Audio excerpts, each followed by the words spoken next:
Vincenzo Boccia, President of Confindustria, thanks for this interview.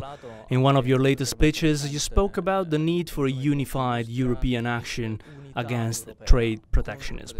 What would that mean vis-à-vis the United States? First, Europe should take a step further and go beyond economic integration.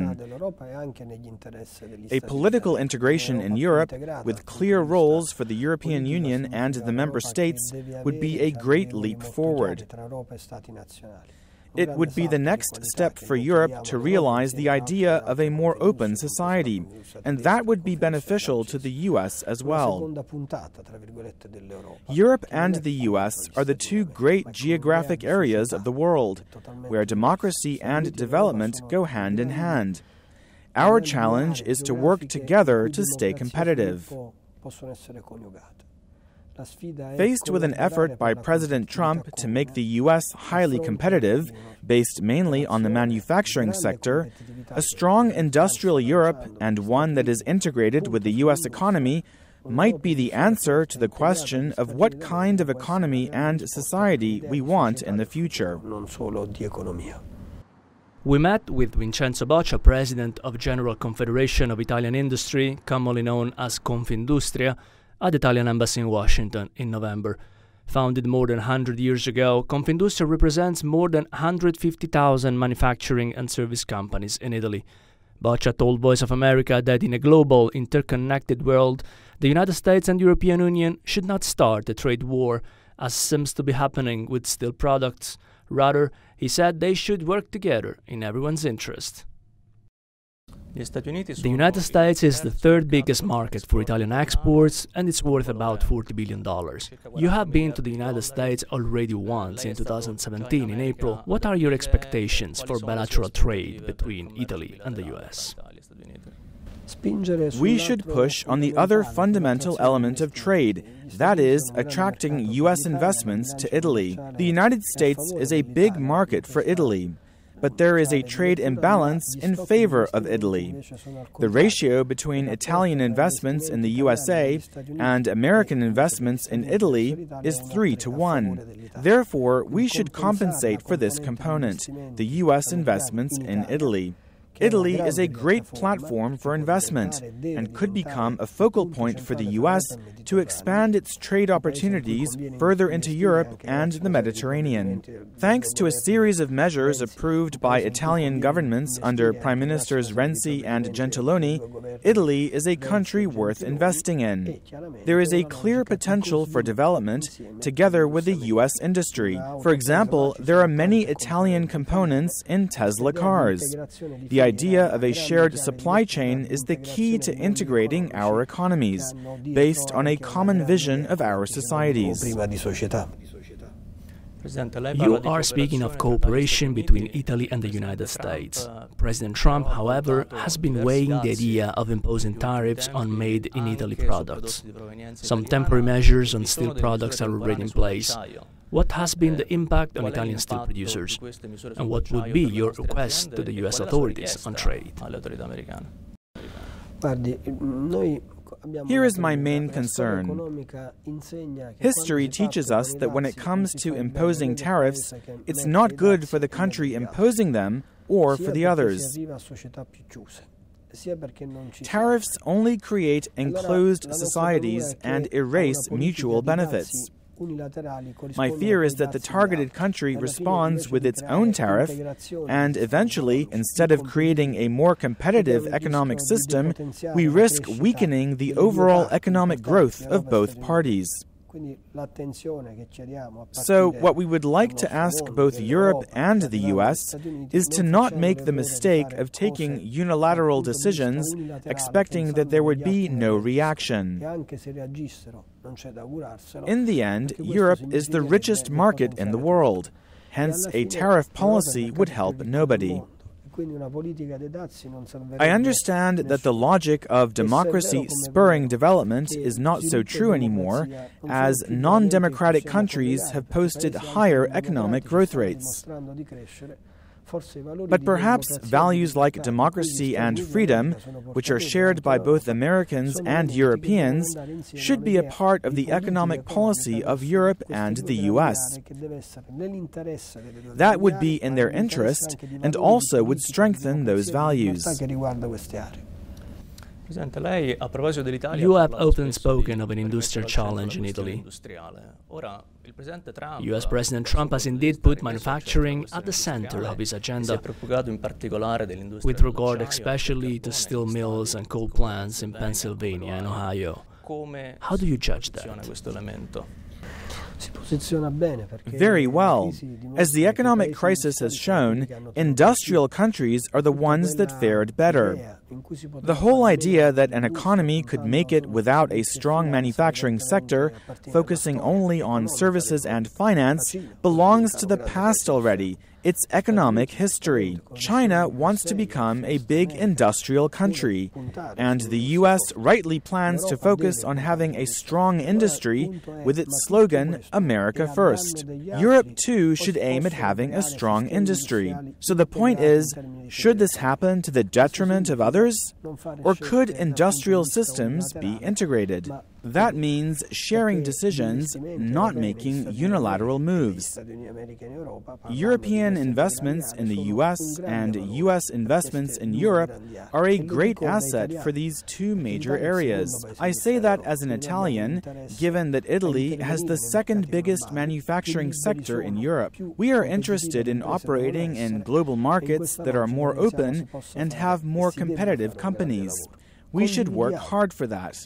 I support President Trump's idea of putting industry back at the center of U.S. policy, as Confindustria is advocating for Italy. We wouldn't oppose that because I believe that a strong American industry and a strong European industry could be to our mutual benefit, in some cases even by competing against each other, as it is only fair to do. How to reconcile, though, the American interest in increasing the domestic steel production and Italy's goal to export steel to the US? It could be done by following the logic that we mentioned earlier. It's not with tariffs that you can really protect your production, because by doing so, you are also hampering innovation. You may get some results only in the short term, and there are international trade rules that prevent you from going too far. In Italy, we have focused our investments in the manufacturing sector on companies with a high productivity and a higher added value. At the same time, we avoid sectors and production processes that are rather obsolete nowadays. It does not mean that we do not worry about employment issues. We do. Our idea of economic policy is an open one, a first step to build upon. If you try just to defend yourself, in the long term, someone stronger and more competitive will come along. It would be a losing game for Italy, Europe, and the United States. President Boccia, the US wants to defend itself from European steel. Europe also set anti-dumping duties on some countries in order to protect its steel producers. Among those countries was Iran, which has become the third largest steel exporter to Europe. How do you reconcile Italy's desire to open the American market to Italian producers with Italy's efforts to protect its own market from Iranian exporters?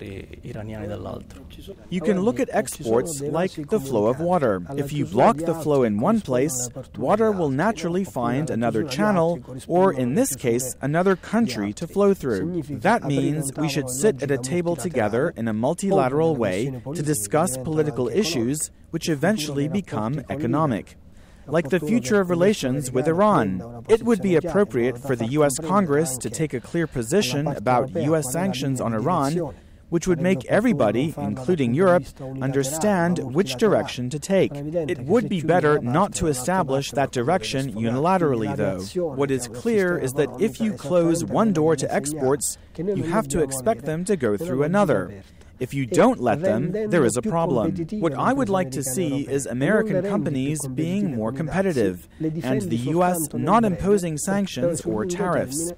They could work in the short term, but in the long term, we have learned from history that tariffs take away opportunities and motivation for innovation, with a loss to the whole economic system. According to this logic, each side protects its own internal market. Is this the future that we want for Europe or the U.S.? I don't think so. I think that the U.S. and Europe should aim at being large industrial powers, which complement each other and take the lead in a world which is betting on manufacturing to face the great economic challenges of the coming years. President Boccia, what about a scenario in which the US revives its steel industry, Italy exports less steel to the United States, and Italians go to Iran to build Iranian railways with Italian steel? Wouldn't that be a win-win situation?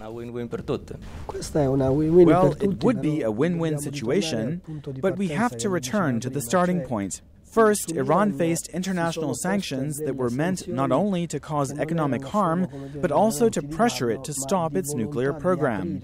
Afterward, we went in a different direction and signed a deal with Iran, letting it back into the international economy in return for suspending that nuclear program. Now, we have to ask ourselves if we have been implementing this second approach coherently. If yes, we should keep working in accordance with the nuclear deal. Otherwise, it would be better to review the whole arrangement. That's why I said before that the position of the U.S. Congress is important. It might indicate in which direction we should move, and it would be better if that is agreed upon by the Europeans. An agreement is necessary, as history proves that any decision, including sanctions, is more effective when implemented multilaterally rather than unilaterally. I think that Iran, Europe, and the U.S. definitely could work together to find a win-win economic solution by integrating our manufacturing sectors. Generally speaking, a country should not fear opening its markets to outside producers. It would be in the U.S. interest to let innovation grow, also geographically, rather than curbing it. In 2016, during Prime Minister Renzi's visit to Iran, 14 major Italian companies signed business contracts. How are these contracts going? We know that Ferrovie dello Stato, Italy's railway operator, is having problems with funding from banks. What is the situation? When they were signed, those contracts looked good. The problem is that since then, Italian companies and their Iranian counterparts have not implemented those contracts. So my evaluation of those contracts is negative as of today. As long as the Americans do not make themselves clear on the issue of Iran, big financial institutions have no interest in financing business operations in Iran for fear of being sanctioned by the U.S. That is why I told you that some common sense is needed. If Iran is not able to honor its agreements, then it would be better to change course and consider the existing contracts as void. If, on the contrary, Iran does do its part, we should show consistency and act pursuant to the deal. We do ask Europe and the U.S. to have some clarity in order to understand what to do. You have been working against trade protectionism, so I see that, in your opinion, any unilateral sanction or tariff may be a problem. When you speak of economic openness, though, I guess that some countries and markets in the Middle East could pose serious problems when it comes to their business practices. What are the problems for European companies to invest in such places where there is little or no transparency compared to international standards?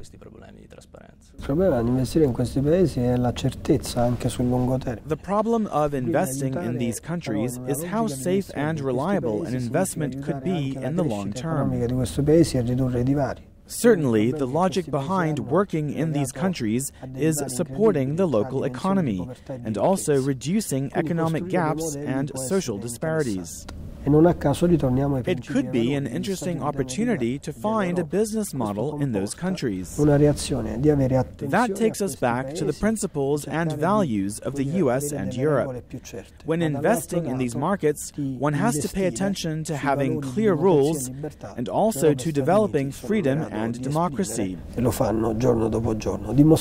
Europe and the US show on a daily basis that the link between democracy, freedom, and development has a huge value, even when compared to countries which record a higher economic growth.